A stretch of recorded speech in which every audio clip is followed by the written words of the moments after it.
Hey everybody, this is Perch, and I'm here with Joe. How are you? How are you doing? I'm all right, Perch. How are you? We're looking over old comics, and Yeah, came across a great one here by Eric Luke. yeah, by Eric Luke, who had like about a year and a half, 2 year run on Wonder Woman. Yeah, pretty memorable. A lot of things were added, and I think we're going to get to some of those. And he's joined on this particular issue by Yannick Paquette, um, Yeah, who this is very early on in Paquette's career. yeah, I think this was like this might have been his first like big two ongoing series, or if Yeah, not his first, it was one of his first. Like it was very early on. This is over a decade before Swamp Thing with Scott Snyder. Obviously, well before doing the Wonder Woman Earth One graphic novels with Grant Morrison. Like, yeah, and his style, it's clearly changed a lot as you look through the yes, images. There's he's doing I don't know if what the right word is, more of a house style, if that makes any sense. Or it's his yeah, work. It looks good though. I mean, his stuff is very detailed. He's putting lots of effort into the panels. The Everything is very, very complex. yeah. And this is what was it? This is about I think four issues into the run, because this is I think Eric Luke's run started 139. Right. This is 142. Okay. So yeah, this is like the fourth, yeah, 39, 40, yeah, fourth issue into the run. And you do see Paquette, his style is evolving pretty from issue to issue. You're seeing him Yeah. getting a lot more comfortable with the character and with a lot of the materials going on. And anyway, just some really nice looking issues, particularly for the time period. Mm-hmm. And certainly a lot of guest stars. We've got the bit with Superman and Batman and kind of the Trinity early on this run, but Yeah, the two-parter right before this, I believe. yeah, That might have been collected in like the Wonder Woman 75th anniversary hardcover. yeah. I think those two issues were collected in that. But and that's where we get the Wonder Dome, where the Invisible Jet is sentient, and what was it? We dive into more of the Wonder Dome in this issue, but yeah, it's a sentient thing that sort of becomes like her fortress of solitude that like floats above cities and where she's at. So Yeah, let's talk about that for a little bit. So Eric Luke is on this title, promising kind of this bold new direction. He had come from Ghost, where had a full run really for the entire first kind of foundation of this series, one that's remembered very well. yeah, And he comes into Wonder Woman to try and establish some kind of very different things to the title. And one of the biggest ones there is this idea of this kind of headquarters, if you will, yeah, for Wonder Woman, like a true kind of like her Batcave, her yeah, fortress of solitude. It's we get kind of her location. It's this invisible satellite flying saucer type thing. yeah. It's really interesting because it looks like it's right out of Themyscira. Like it looked like it designed itself after like the sort of temples there. There's a lot of pillars, a lot of the and very similar to the Batcave and Fortress of Solitude. There's knickknacks and pictures and all Yeah, these things about all the adventures she's gone on. yeah. It felt like an attempt to kind of bring Wonder Woman's mythology more to something that the reader could rely on. That Yeah, wasn't 'cause this was a problem Wonder Woman had. I think through the various iterations of her run, it was the character is often all over the place. yeah, Different writer come on and be just very different take. yeah, But this particular issue is kind of this is a done in one comic, Way of the yeah. Warrior. Mhm. And this one is a pretty deep. I mean, this is a pretty intense story for Diana that we're getting into.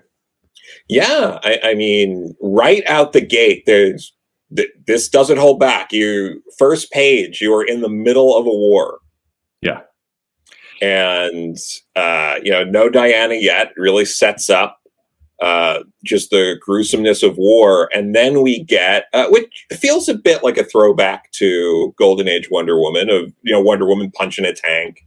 Mm-hmm. And then at the bottom of the second page, it's this like really, it feels like haunting. This like Wonder Woman just kind of floating above the ground, surrounded by tanks. Yes. And just this region, and it's kind of this undescribed Middle Eastern region. They don't really, but it's meant to kind of just represent kind of the Middle East conflict. And Wonder Woman is coming in like a god. I mean, it's not a Wonder Woman that's running through the sand, punching things. She's just kind of hovering over it all. And the tanks and everything else shoot at her, and she's basically telling them, stop this war, because she is an agent of peace, is kind of her mission here. Yeah, and she's getting help from the Wonder Dome.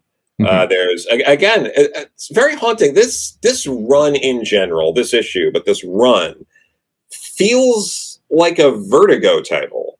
Yeah, it really does. Yeah, and there's a gorgeous double page splash of, again, like Wonder Woman. It's 4 and 5 here, hovering again above, but with like the Wonder Dome invisible, like in the background. Yeah, and there's all sorts of smoke coming up, and the Wonder Dome is trying to protect Diana, shooting these tanks, but she's making it stop because she doesn't want to kill anybody. Yes. And that all leads up to her getting hit by multiple missiles from a jet. Yes. It's I mean, she's got her expression is stern, but it really, you've got pages setting up of this world consumed by madness. I think she talks about the general's madness has infected the soldiers, and everybody is just consumed with hatred and with rage. And she's trying to appeal to common sense. There's other ways to resolve this. You must begin to talk, and the fighting must stop. And I will destroy all your war machines. And then the scene that you mentioned, she basically gets hit by multiple missiles and just flattened into a crater. Yeah, basically. And this causes us to, while she's, I think kind of unconscious here, we get a little bit of a flashback. Yeah, and that setup for the flashback, as my useless words ring in my ears, like starting it that way. It's like that's it's a really powerful issue. It is, because Wonder Woman, and we had some of this in our conversation with Eric. It's she was trained for war and sent out to bring peace. Yeah. And so this character, Wonder Woman, has this internal conflict just in how she was raised, the mission she has. It's like these things don't fit together. She's off into the world of men, a world she doesn't completely understand. She doesn't have any resonance for, but she's supposed to bring the impossible to them. Yeah. And even within herself, she's set up with an impossible conflict. So it's, as you mentioned, we get this flashback, but I love it. It's these useless words. Basically, I'm pledging for peace, but they're useless in this situation. Yeah. We basically, the Wonder Dome is providing these chariots. They're kind of looking at the rubble of this city, and it calls itself up. And this is, I think in the comic, this is the first time we saw more of the interior of the Wonder Dome. Yes. Yeah. So her friends, kind of the people who are allies, transport up there. We get a nice little tour of, her life, her scrapbook. This is the stupid drawing I gave her when we first got here. And it's really a kind of this epic. I mean, this tour of this place is massive. It's like a museum of her life, I think they're calling it. Yeah, the Kingdom Come armor is there. And I believe this is the first time we see the Kingdom Come armor in main continuity. Yes, that's right.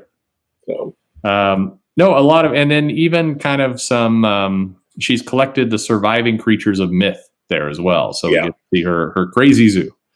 Which Yeah, so very like little more Fortress of Solitude than Batcave because of those sort of elements to it. But yeah, it's you get these statues and busts of the Justice Society, um, Mm-hmm. great stuff like that. Her animations basically are self-conscious being reflected. It sounds like she didn't try to make something that was like her kissing Superman, but that the Wonder Dome itself is so tapped into her subconscious that it created this like statue of Yeah. her and Superman kissing, and it's in the same panel as her mother holding her as a baby. Yeah. A major part of her life. Yeah. Yeah. Well, Superman has that effect on. Yeah, he sure does. Yeah. So as this tour continues, finally we get to Diana. She's deep in thought, but basically, she's kind of saying goodbye to her friends here, or she's saying she basically is going to kind of rededicate herself to her mission. Her mission being kind of bringing peace, helping resolve differences without war, and that's why Artemis can't go, and some of these other characters. Yeah, Artemis has to keep training Cassie, Mm-hmm. and so that's going on there. Even though Artemis agrees, but then Artemis finds out what Wonder Woman's going to be doing, and then it's kind of like, oh, forget that, I should come with you. And it's like, no, you have to train Cassie. Stick to the plan. But it's a nice way of this comic is interesting. So it's a framing device with a very powerful story, and in the center of it, Luke is basically setting up, I think, where he wants his run to go, and kind of the Wonder Dome and this new area, and a very effective way of kind of showing what that's going to be, and kind of new status quo for the Friends and the supporting cast and everything else. But it's a way to kind of refocus the comic back on Diana. Yeah. So we kind of brings us back to the present, and you get another shot of her just having the missile kind of basically hit her right in the chest and just flatten her down. And it's you get some really nice voiceover here of, it's time to finish this, but when men need to die for their cause, what will bring an end to war? In the end, it is the dream of my friends and all I hold precious, the farewell to everything I've sacrificed for peace, my home, companionship, love, that shows me the answer. Yeah. That's good. That's heavy for. Yes. I like this because it brings. I always felt like with Wonder Woman, they've struggled to kind of encapsulate the challenge, like the sadness and the challenge to her mission, that she's got this very heavy responsibility that it's often brushed aside as like she's the happy one, she's the one that's just going to make everyone love each other. But this really puts the weight of that task on us. Yeah, absolutely. So it sets up the finish, which is basically she storms the bunker. Yeah. And she finds the general. And the general manages in one sense, he's like, how dare you trespass here wearing the colors of the United States? This is an outrage, international incident. You, a half-naked woman. That's that's a great way to greet Diana. That's for sure. Yeah, it's so good. And then the close up on her with the "Come with me," where she is not fucking around.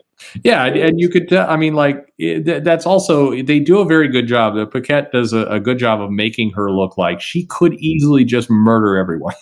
She spends a lot of time flying and ripping things apart, throwing tanks like that. She's doing that a lot this issue. Yes, yeah. It reinforces the fact that if she wanted to end this conflict in a more traditional way, maybe setting herself apart from how. I mean, Superman and Batman are not running around just murdering people, but you see a very different style than the other heroes in what Diana is doing here. Mm-hmm. But she basically she gets the other leader of the opposing army, and she brings both of them to the Wonder Dome to kind of talk out their differences, right? This is going to solve things. And this is perfect because this reflects everything that's been going on since social media. Yeah. With I do something that angry young people have dreamed of throughout history. I lock the leaders in a room and let them sort it out. The Yep. hatred of generations hangs in the air. Their common fear is no bond. It is the death of them. So these two leaders who, yeah, it's like, we'll just put them in a room and they'll sort out their differences. They don't. They're going to just murder each other if left to their own devices. So Diana, like, because she's thinking ahead, she uses her golden lasso as a conduit of truth to connect both men to each other, these hated enemies. Yep. She connects them to each other, which are going to secrets flowing like blood from one heart to the other. Suddenly there are no secrets. The terrible details of their sordid little lives, the loneliness, the isolation, the abuse of a father, suicide of a mother, it brings them together. Twins of pain.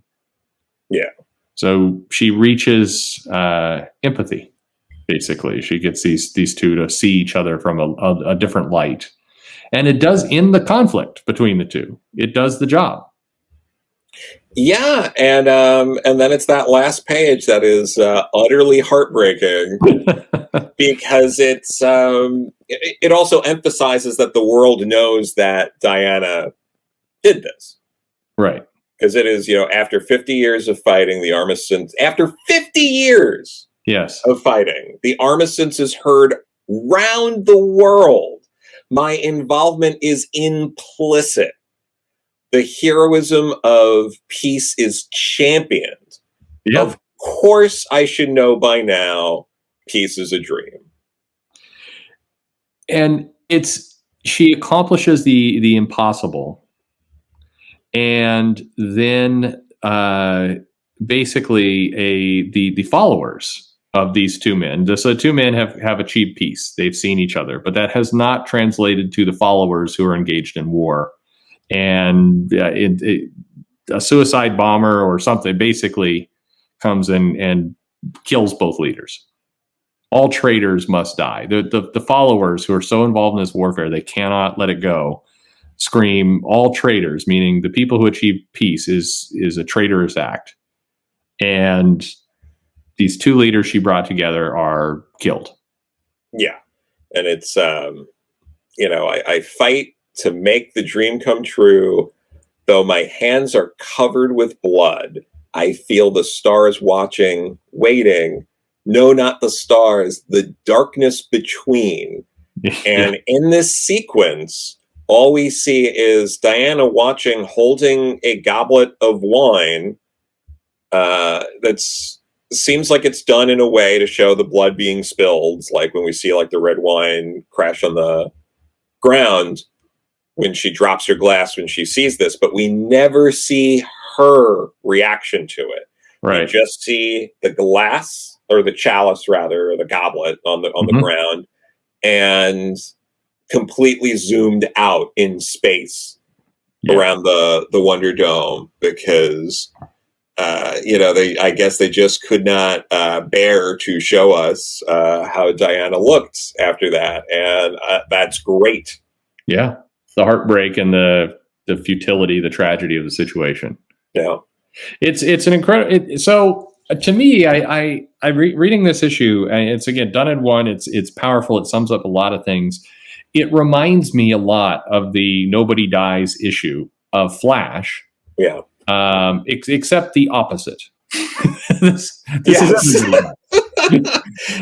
might be the perfect opposite sort of companion piece to Nobody Dies. Yes, I love the two as a pair because both do a lot. In the other one, we're setting up a lot of Wally West's, some of his new status quo and what he's doing. There's some work being done to kind of figure out where the title is going to go. It stands on its own, but we see the heroism of Wally West, his ideals, kind of what he does, and we see him ultimately prevail. Yeah. In this one, sets up status quo again of Wonder Woman and everything else, but we see very clearly and succinctly her mission, what she is going to do. The difference is her mission is an impossible one.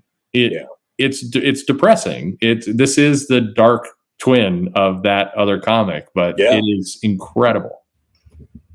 Oh yeah, it's an incredible comic that I believe has never been collected. I don't think it's ever been collected.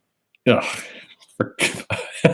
They've only collected, I think, those 2 issues before this in that one Wonder Woman collection. There's never been an Eric Luke collection of his Wonder Woman run, despite the fact that the run is really good.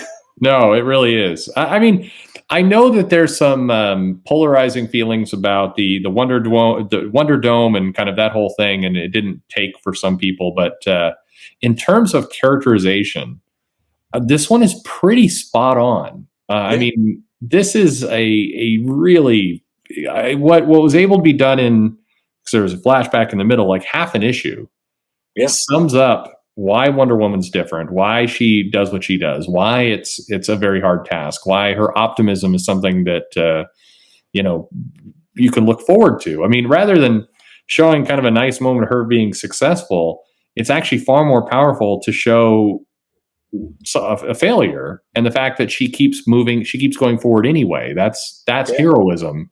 Yes. I don't know. I love this comic. I think if people haven't read it, hard to get your hands on it, but this is absolutely one of the kind of, I think, core Wonder Woman issues that you've got to read. Yeah, I absolutely think so. I think for people who haven't given Wonder Woman a chance, because it's very popular to just kind of be like, I don't read Wonder Woman comics, or I like her in teen books, or I like her in the Justice League, but they never do her right in the comics. And it's like, they've done her right a bunch of times. It's just, it might be a little far and few between, but it has been done. Yeah. And everyone brushes over this because all people say are George Perez and Greg Rucka. Mm-hmm. And, it's bad enough they skip over, Bill Loeb's, but, they also skip over Eric Luke's. And this whole run is really good. And this issue in particular is a one and done. Is if you want one issue of Wonder Woman to give to someone to be like, you should check out this character, this might be it.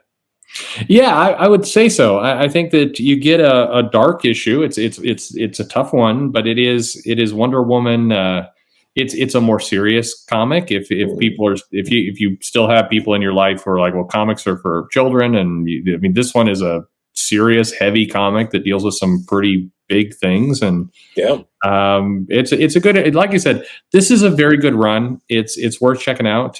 Paquette does a great job. You get to see him evolve a little bit as a creator. A lot of interesting things being created with different mythologies and just a ton into it. But this particular issue, Wonder Woman number 142, after it was relaunched in the late 80s. So this would be the second volume, I guess. This would be the second volume of Wonder Woman. 142. Go check it out. Definitely an issue that you want to remember. So. Yeah, absolutely. If you end up loving the set, check out a bunch of the rest of the run. There's like a 4-part story with Devastation. Devastation is a fantastic villain. Mm-hmm. There's a lot of really good stuff in here. Definitely do yourself a favor. And if you're a Wonder Woman fan and never read this, get on it. Yeah. No, I mean, from start to finish, you got an Adam Hughes cover here. You've got a lot of really good representation of Diana and Wonder Woman and the struggle and everything else, and it's just a great issue. Check it out, Joe. Thank you very much. This is I feel we got to figure out the iconic done in one issue for all these characters. So I mean, we've been doing a few of these, like Captain America and Wonder Woman, and I think we have one for Superman that we're going to do coming up, and then there's we'll figure out some of these other ones. Perfect. Yeah.